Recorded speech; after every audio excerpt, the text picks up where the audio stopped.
Friends, कैसे हैं आप लोग। मैं हूं शाहीन इफ्रा अली। हमारे यूट्यूब चैनल स्टडी मंत्रा में आपका बहुत बहुत स्वागत है। आज हम लोग डिस्कस करने वाले हैं मैनेजमेंट के बारे में। और मैनेजमेंट के बारे में जानने से पहले आइए हम जानते हैं एक general motivational quote. If you want to shine like a sun, first burn like a sun. ये एक फेमस कोट है जो कि हमारे पूर्व राष्ट्रपति डॉक्टर एपीजे अब्दुल कलाम जी ने दिया था। कहते हैं कि अगर आप सूरज की तरह चमकना चाहते हैं तो पहले आपको खुद को जलाना भी पड़ता है। बिना स्ट्रगल के कुछ नहीं मिलता। पहले आपको इतनी मेहनत करनी पड़ती है, तभी आप अपने गोल तक पहुंच पाते हैं। चाहे आपका गोल कुछ भी हो, चाहे आपको करियर गोल हो या आप किसी ऑर्गेनाइजेशन में किसी पोस्ट पे जाना चाहते हो, वेदर आप किसी गवर्नमेंट पोजीशन पे जाना चाहते हो, लेकिन आपको पहले इतनी मेहनत करनी पड़ती है, तभी आप अपने गोल तक पहुंच पाते हैं। आइए जानते हैं आज हम लोग क्या डिस्कस करने वाले हैं मैनेजमेंट में। First we will discuss management, process and element of management, role of management, organization, characteristics of organization, and then we will discuss level of organization. So first हम लोग डिस्कस करेंगे मैनेजमेंट क्या होता है। The term management refers to the process of getting things done through effectively and efficiently through and with other people. Management एक ऐसी कला है जिसमें आप इफेक्टिवली एंड एफिशिएंटली काम करते हैं, लोगों से काम करवाते हैं, राइट। सो मैनेजमेंट में तीन इंपॉर्टेंट टर्म आ रही हैं, that is process, efficiency and effectiveness. So first हमें ये तीन टर्म पता होना चाहिए। प्रोसेस क्या है, एफिशिएंसी क्या है एंड इफेक्टिवनेस क्या है। अगर हम बात करें प्रोसेस की, process is what, procedure, right. जो भी एक प्रॉपर प्रोसीजर फॉलो किया जाता है कोई भी टास्क को कंप्लीट करने के लिए। और एफिशिएंसी एंड इफेक्टिवनेस वो क्या होती है। एफिशिएंसी मींस कोई भी टास्क, कोई भी काम आप कम से कम वेस्टेज के साथ कंप्लीट करते हो, that is optimum utilization of resources. While अगर हम इफेक्टिवनेस की बात करें, दैट इज आप कोई काम, कोई भी टास्क कंप्लीट कर रहे हो विद इन द टाइम। अगर जनरल बात करें एफिशिएंसी की, that means doing the things correctively. आप कोई भी टास्क कर रहे हो करेक्ट मैनर में कर रहे हो, ऑप्टिमम यूटिलाइजेशन ऑफ रिसोर्सेस के साथ कर रहे हैं। जो भी किसी टास्क को कंप्लीट करने के लिए लोगों की जरूरत है, पैसे की जरूरत है, किसी टेक्नोलॉजी की जरूरत है, जिसे आप एफिशिएंट मैनर में कर रहे हैं। जबकि effectiveness is doing the right things, यानी आप जो भी टास्क कर रहे हो वो विद इन द टाइम कर रहे हो और राइटली मैनर में कर रहे हो। अगर हम बेसिक डिफरेंस की बात करें एफिशिएंसी और इफेक्टिवनेस में, तो सबसे बेसिक डिफरेंस तो इनके मीनिंग में आता है, दैट इज एफिशिएंसी कोई भी टास्क आप एफिशिएंट मैनर में कर रहे हो, ऑप्टिमम यूटिलाइजेशन ऑफ रिसोर्सेस के साथ। जबकि इफेक्टिवनेस इज आप कोई भी जो भी टास्क कंप्लीट कर रहे हैं उसमें एक्चुअल रिजल्ट दे रहे हैं और विद इन द टाइम दे रहे हैं। अगर हम बात करें efficiency is what, doing the things in a correct manner, while effectiveness is doing accurate work। आप बिल्कुल एक्यूरेटली कोई टास्क कंप्लीट कर रहे हैं। एफिशिएंसी का जो मेन एम्फेसाइज होता है वो होता है इनपुट एंड आउटपुट में, यानी जो भी आप इनपुट लगा रहे हैं किसी भी टास्क को कंप्लीट करने में, उसका मैक्सिमम आउटपुट आ रहा है। कम से कम आप इनपुट यूज करके मैक्सिमम आउटपुट दे रहे हैं। जबकि effectiveness is means at end, कोई भी टास्क आप उसे टाइमली मैनर में कंप्लीट कर रहे हैं। अगर हम टाइम पीरियड की बात करें तो एफिशिएंसी शॉर्ट रन में यूज होता है, जबकि इफेक्टिवनेस इज लॉन्ग रन में। अगर देखिए कोई कंपनी है जहां का टर्नओवर 1000 करोड़ है, यानी लॉन्ग टर्म का प्रोजेक्ट है, और वहां पे कोई टास्क कंप्लीट करना है, तो वहां पे किस चीज की रिक्वायरमेंट होगी, इफेक्टिवनेस, बट एफिशिएंसी भी, क्योंकि यहाँ पे बैलेंस होना चाहिए एफिशिएंसी और इफेक्टिवनेस के लिए, क्योंकि अगर आप इफेक्टिवली किसी टास्क को नहीं पूरा कर पाते, टाइमली नहीं कर पाते, भले ही आपने कितना एफिशिएंटली किया है, इनपुट को आउटपुट में कन्वर्ट किया है, तो उसका कोई फायदा नहीं है अगर आपने वो टाइमली कोई टास्क कंप्लीट नहीं किया। 1000 टर्न ओवर वाली कंपनी जहां पे बहुत सारा इनपुट लगा हुआ है, ठीक है, उसको आपको आउटपुट भी देना है, बट आपने टाइमली मैनर पे नहीं किया तो क्या होगा, आपने जो भी आपके प्रोडक्ट बने वो मार्केट में टाइमली नहीं पहुंच सके, फिर क्या होगा, कोई दूसरी कंपनी, आपका कॉम्पिटिटर, वो प्रोडक्ट बना के मार्केट में डिस्ट्रीब्यूट कर देगा, तो आप क्या होंगे, पीछे रह जाएंगे। जैसे अभी कोविड के टाइम पे हुआ, जिन कंपनीज ने वैक्सीन्स बना ली effectively, efficiently, effectively that is timely उन्होंने बनाई, क्या हुआ, उनकी मार्केट में बहुत डिमांड रही, और जो कंपनी उस टाइम पीरियड पे नहीं बना पाई, तो बाद में बनाने का क्या हुआ, जो कंपनी ऑलरेडी बना चुकी थी वैक्सीन्स, उन्हीं की वैक्सीन्स सभी जगह मार्केट में डिस्ट्रीब्यूट हुई, right. Now discuss the another one, that is the important process of management. Management की प्रोसेस क्या होती है, अगर हम बात करें मैनेजमेंट की प्रोसेस या मैनेजमेंट के function, that are same, that is planning, organizing, staffing, directing and controlling. अगर हम बात करें staffing and directing, that are the part of leading. तो हम ये बेसिक चीज वन बाय वन डिस्कस करेंगे। कोई भी प्रोसेस का जो पहला स्टेप होता है वो होता है प्लानिंग। प्लानिंग क्या होती है, planning refer to forecasting future circumstances and requirement. Planning is related for future. जब हम फ्यूचर को फोरकास्ट करते हैं, हम अपने ऑब्जेक्टिव को डिसाइड करते हैं, प्लान्स बनाते हैं, लॉन्ग टर्म या शॉर्ट टर्म प्लान्स, जहाँ पे हम प्लान करते हैं what we should plan, what to plan, how to plan, where to plan, what all are the plan. जो भी हम प्लान के बारे में डिस्कस कर रहे हैं, और प्लान हम किसके लिए बना रहे हैं, एक फ्यूचर ऑब्जेक्टिव के लिए, दैट इज प्लानिंग। कोई भी आप टास्क करते हो तो सबसे पहले प्लानिंग करते हैं। आप अपने करियर के लिए भी पहले क्या करते हैं, planning. If we talk about organizing, तो ऑर्गेनाइजिंग क्या होता है, ऑर्गेनाइजिंग में हम करते हैं डिवाइड कर देते हैं अपने वर्क को और एलोकेट कर देते हैं लोगों में, जिससे हम उस टास्क को कंप्लीट कर सके, और जो भी हम काम है उसको दूसरों में उसकी रिस्पॉन्सिबिलिटीज और रिलेशंस को डिस्ट्रीब्यूट कर देते हैं, डेलीगेट कर देते हैं वर्क को। Next is leading. Leading is what, guiding and supervising subordinate. जब हम अपने सबऑर्डिनेट को सुपरवाइज करते हैं, गाइडेंस देते हैं, उन्हें लीड करते हैं, उन्हें जब भी मोटिवेशन की रिक्वायरमेंट होती है जिससे उनकी परफॉर्मेंस इंप्रूव हो सके, हम उन्हें मोटिवेशन भी देते हैं, that is all the part of leading. Controlling की अगर हम बात करें, दैट मीन्स कि हम चेक करते हैं जो भी हमने प्लान बनाए हैं क्या वो करेक्टली मैनर में हो रहे हैं या नहीं। अगर वहां पे कोई करेक्शन की रिक्वायरमेंट है तो कंट्रोलिंग में हम उसे चेक करते हैं और करेक्ट करते हैं। नाउ अब हम डिस्कस करेंगे एक इम्पॉर्टेंट जो कि है रोल ऑफ मैनेजमेंट। मैनेजमेंट के जो रोल होते हैं वो 3 तरीके के होते हैं। ये मिन्सबर्ग ने रोल दिए थे, इन्होंने 3 इंपॉर्टेंट रोल को ही फर्दर डिवाइड करके टोटल 10 रोल बताए थे। ये 3 रोल जो हैं वो हैं डिसीजनल, इंफॉर्मेशनल एंड इंटरपर्सनल। अगर हम बात करें इंटरपर्सनल रोल की, इंटरपर्सनल रोल क्या होते हैं, इंटरपर्सनल दैट मीन्स दो लोगों के बीच में जो भी एक रोल आ रहा है, मैनेजर, एक मैनेजर कैसे बिहेव कर रहा है, उसको जो एक अथॉरिटी, एक पावर, एक स्टेटस मिला हुआ है, उसके बाद वो कैसे एक्ट कर रहा है as a figure head, leader, liaison. What is figure head, अगर हम फिगर हेड की बात करें, that means symbolic head, ceremonial और रूटीन ड्यूटीज ऑफ लीगल और social nature.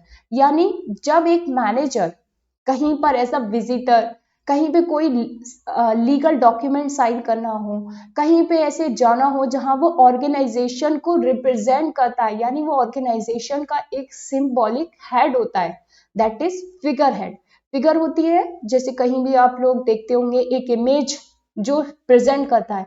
Figure head is what, the manager who जो कि एक इमेज दिखा रहा है ऑर्गेनाइजेशन की, एक सिंबॉलिक हेड होता है। कोई भी ऐसी सेरिमोनियल, कोई ऐसे फंक्शंस होते हैं जहां पे वो ऑर्गेनाइजेशन के बिहाफ पे जा रहा है, तो वहां पे वो एज अ फिगर हेड होता है। लीडर की हम बात करें, लीडर कौन होता है? लीडर की तरह भी मैनेजर अपना रोल करता है, जहां पे वो मोटिवेट भी करता है अपने एम्प्लॉयज को, अपने सबॉर्डिनेट को। जहां ट्रेनिंग की रिक्वायरमेंट होती है किसी पर्टिकुलर स्किल्स पे, वहां ट्रेनिंग देता है, डिसिप्लिन को मैनेज करता है, और जो भी एम्प्लॉय की ड्यूटीज होती हैं उनको, एम्प्लॉयज को डायरेक्शन प्रोवाइड करता है, दैट इज लीडर। अगर हम बात करें लाइजन की, लाइजन में मैनेजर जो है वो एक्सटर्नल इंफॉर्मेशन सोर्स में कॉन्ट्रैक्ट की तरह वर्क करता है। अगर कोई भी कॉन्ट्रैक्ट हो रहे हैं ऑर्गेनाइजेशन के, से for example merger, acquisition, joint venture, तो वहां पे ऑर्गेनाइजेशन का एक पर्सन जो दूसरी कंपनी के साथ ये सारे कोई कॉन्ट्रैक्ट कर रहा है, दैट इज अ लाइजन। तो लाइजन कौन हो गया? एक कॉन्ट्रैक्ट जो कि एक्सटर्नल सोर्स के साथ जो भी कोई ऑर्गेनाइजेशन कर रही है, कोई बिजनेस कॉम्बिनेशन हो रहे हैं। Next is informational role. अगर हम बात करें इंफॉर्मेशनल, इंफॉर्मेशन किसके बीच होगी? लोगों के बीच में, यानी इंटरपर्सनल रोल के बाद, यानी लोगों से मिलने के बाद वो इंफॉर्मेशन या तो ऑर्गेनाइजेशन में आएगी, यानी ऑर्गेनाइजेशन के लोगों को दी जाएगी, या फिर वो ऑर्गेनाइजेशन की जो इंटरनल इंफॉर्मेशन है वो बाहर दी जाएगी।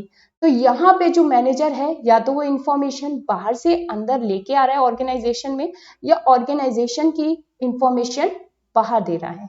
तो यहाँ 3 तरीके के रोल होते हैं, that is monitor, disseminator and spokesman. Monitor कौन होता है? मॉनिटर कलेक्ट करता है market place information from outside source, यानी मॉनिटर जो भी बाहर से इंफॉर्मेशन है, मार्केट से इंफॉर्मेशन है, उसको कलेक्ट करता है, और वो इंफॉर्मेशन कंपनी में जो भी एम्प्लॉयज हैं उन्हें प्रोवाइड करता है। ठीक है, collect market place information from outside source, जबकि जो भी उसे चेक करने की रिक्वायरमेंट होती है वो चेक भी करता है। Disseminator transfer information to organisational member, जो भी इंफॉर्मेशन है बाहर की वो सभी ऑर्गेनाइजेशनल मेंबर को प्रोवाइड करना, that is disseminator. Spoke person represent their organisation to outsider. Company का एक ऐसा पर्सन भी होता है, एक रोल मॉडल, जो क्या करता है, जो भी इंफॉर्मेशन, कोई भी प्रेस कॉन्फ्रेंस है वहां पे अगर जो कंपनी के बिहाफ पर कौन बोलेगा, कोई ऐसा मैनेजर जो क्या करेगा, एज अ स्पोक पर्सन होगा, जो कंपनी के बारे में क्या बोलना है, कब कौन से स्टेटमेंट देना है, तो एज अ स्पोक पर्सन भी रोल आ जाता है। यहाँ एक चीज इंपॉर्टेंट है, मॉनिटर और डिसेमिनेटर में क्या डिफरेंस है? मॉनिटर इंफॉर्मेशन कलेक्ट तो बाहर से कर रहा है, और वो क्या कर रहा है, उसे चेक भी कर रहा है, जबकि डिसेमिनेटर क्या कर रहा है, सिर्फ इंफॉर्मेशन बाहर से ही अपने ऑर्गेनाइजेशनल मेंबर को प्रोवाइड कर रहा है या ट्रांसमिट कर रहा है। Next is decisional role. 3 तरीके के रोल हमने पढ़े। सबसे पहले इंटरपर्सनल, यानी कि इंटरपर्सनल में लोगों के बीच क्या रिलेशन था, कैसे बिहेव करता है मैनेजर। उसके बाद इंफॉर्मेशनल, यानी इंफॉर्मेशन ऑर्गेनाइजेशन में दे रहा है या ऑर्गेनाइजेशन के बाहर दे रहा है। नेक्स्ट इज जो भी इंफॉर्मेशन कलेक्ट करी है उसके बाद मैनेजर कैसे डिसीजन ले रहा है। तो डिसीजन को हमने मैनेजरियल के जो रोल है उसमें मिंट्स वर्ग में फर्दर 4 तरीके से डिवाइड किया था, जिसमें entrepreneur, disturbance handler, resource allocator and negotiator. इसे हम 1 बाय 1 डिस्कस करेंगे। एंटरप्रेन्योर की अगर हम बात करें, एंटरप्रेन्योर कौन होता है? यहाँ वर्ड है एंटरप्रेन्योर, एक वर्ड होता है इंट्राप्रेन्योर, एक वर्ड होता है बिजनेसमैन। बिजनेसमैन वो होता है जो ओल्ड कॉन्सेप्ट पे वर्क कर रहा है, जबकि एंटरप्रेन्योर वो होता है जो किसी स्टार्टअप या न्यू टेक्नोलॉजी इनोवेशन पे वर्क करता है, तो वो इसी से रिलेटेड डिसीजन भी लेता है। और एक वर्ड होता है third, that is intrapreneur. Intrapreneur वो पर्सन होता है जो कंपनी में प्रॉफिट शेयरिंग बेसिस पे वर्क करता है, और वो भी फ्री होता है कोई भी स्ट्रैटेजिक डिसीजन लेने के लिए। लेकिन वो सैलरी बेस्ड होता है या प्रॉफिट शेयरिंग बेस्ड, और उसका कैपिटल ऑर्गेनाइजेशन में नहीं होता है। हियर हम एंटरप्रेन्योर डिस्कस कर रहे हैं, दैट इज एंटरप्रेन्योर जो कि इनिशिएट करता है, ओवरसी करता है new project to improve organizational performance. तो कोई भी ऑर्गेनाइजेशन की परफॉर्मेंस को इम्प्रूव करने के लिए कौन से प्रोजेक्ट में क्या स्ट्रैटेजी करनी है, क्या डिसीजन लेने हैं, वो सब एक एंटरप्रेन्योर करता है। Next is disturbance handler. Disturbance handler कौन होता है? Disturbance handler obviously related with the discipline, और जो कोई भी ऐसी प्रॉब्लम्स आ रही हैं तो उन प्रॉब्लम्स को मैनेज करना, उसके लिए करेक्टिव एक्शन लेना, उसमें भी manager as a role play करता है। Next is resource allocator. Resource allocator control human, mechanical and monetary resources. Organization में बहुत सारे रिसोर्सेज की रिक्वायरमेंट होती है। ह्यूमन रिसोर्स जो कि एक मेन एसेट होता है ऑर्गेनाइजेशन का, इसके अलावा फाइनेंशियल रिसोर्सेज की भी रिक्वायरमेंट होती है। तो एक जो मैनेजर होता है वो फाइनेंशियल, मैकेनिकल, मॉनेटरी जो भी रिसोर्सेज है या ह्यूमन रिसोर्सेज है, इन सबको भी मैनेज करता है। Next is negotiator. Negotiator means that is bargaining, यानी मैनेजर बार्गेनिंग का भी काम करता है with others to gain advantage for their own units. Say for example कोई कंपनी अपने सप्लायर से भी नेगोशिएट करेगी। अगर कोई मान लीजिए वीट की फैक्ट्री है और वो वीट की फैक्ट्री ब्रेड की फैक्ट्री है, तो वो ब्रेड बनाने के लिए उसे रॉ मटेरियल में वीट चाहिए होगा, तो वो वीट कहाँ से लेंगे? अपने सप्लायर से। तो सप्लायर से वो कैसे चाहेंगे कम से कम रेट पर उन्हें वो रॉ मटेरियल मिले, तो वहां वो क्या करेंगे? उसे बार्गेन करेंगे। तो कोई ऐसा मैनेजर होगा जो क्या करेगा? नेगोशिएट भी करेगा। तो मैनेजर का एज अ नेगोशिएटर भी रोल आ जाता है। नेक्स्ट हम लोग कुछ जनरल टर्म्स डिस्कस करेंगे, दैट इज मैनेजर कौन होता है, ऑपरेटिव्स कौन होते हैं। तो मैनेजर कौन होते हैं? Manager are people in an organization who direct the activities of others. जबकि ऑपरेटिव्स कौन होते हैं? वो लोग होते हैं जो डायरेक्टली इनके अंडर में वर्क करते हैं। अगर हम ऑर्गेनाइजेशन की बात करते हैं, कुछ लोगों को कंफ्यूजन होता है what is organization. So organization is what is a systematic arrangement of people to accomplish some specific purpose. यहाँ पे टर्म आ रही है that is systematic arrangement. Organization organize sector भी होता है, एक आपका अनऑर्गेनाइज सेक्टर भी होता है, बट ऑर्गेनाइजेशन जहां भी आ रहा है दैट मीन्स सिस्टमैटिक अरेंजमेंट। जबकि अगर अनऑर्गेनाइज सेक्टर होते हैं, अनऑर्गेनाइजेशन दैट इज अनसिस्टमेटिकली अरेंजमेंट।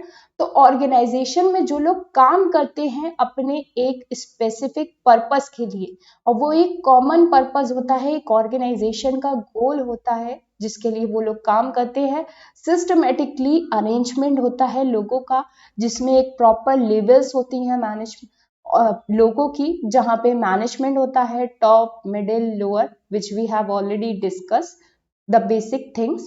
अगर हम बात करें ऑर्गेनाइजेशन की कॉमन कैरेक्टरिस्टिक्स की, तो 3 कैरेक्टरिस्टिक्स हैं, गोल, स्ट्रक्चर, पीपल, जो कि इस डेफिनेशन में भी है। Systematic arrangement of people to accomplish some specific purpose. लोग कैसे जुड़े हुए हैं एक दूसरे से? सिस्टमेटिकली एक स्ट्रक्चर है और एक गोल के लिए वो काम कर रहे हैं। पीपल जो लोग काम कर रहे हैं ऑर्गेनाइजेशन के लिए। स्ट्रक्चर जो एक प्रॉपर हायरार्किकल स्ट्रक्चर है जिसमें top, middle and lower levels हैं।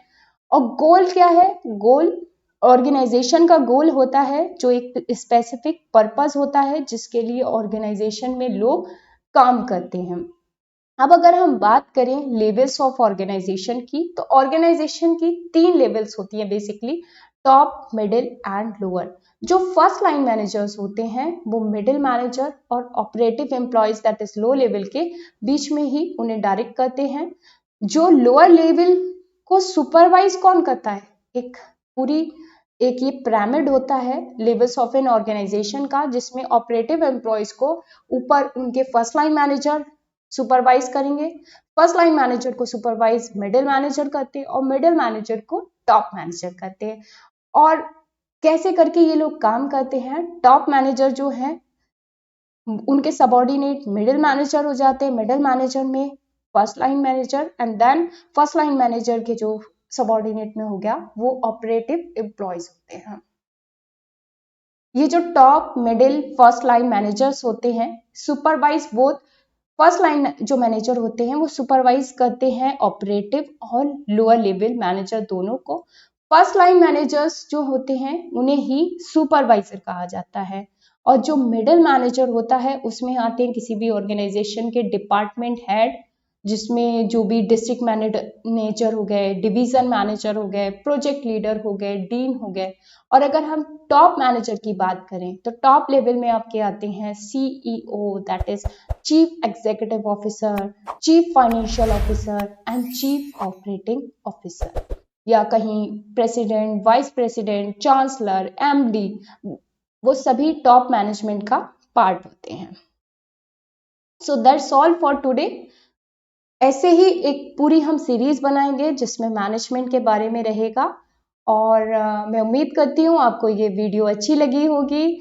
और अगर आपको ये वीडियो अच्छी लगी है तो आप इसे लाइक करिए, कमेंट करिए और शेयर करिए, और अगर चैनल पे फर्स्ट टाइम आए हैं तो इसे चैनल को सब्सक्राइब करिए। Thank you so much, have a nice day, take care, bye.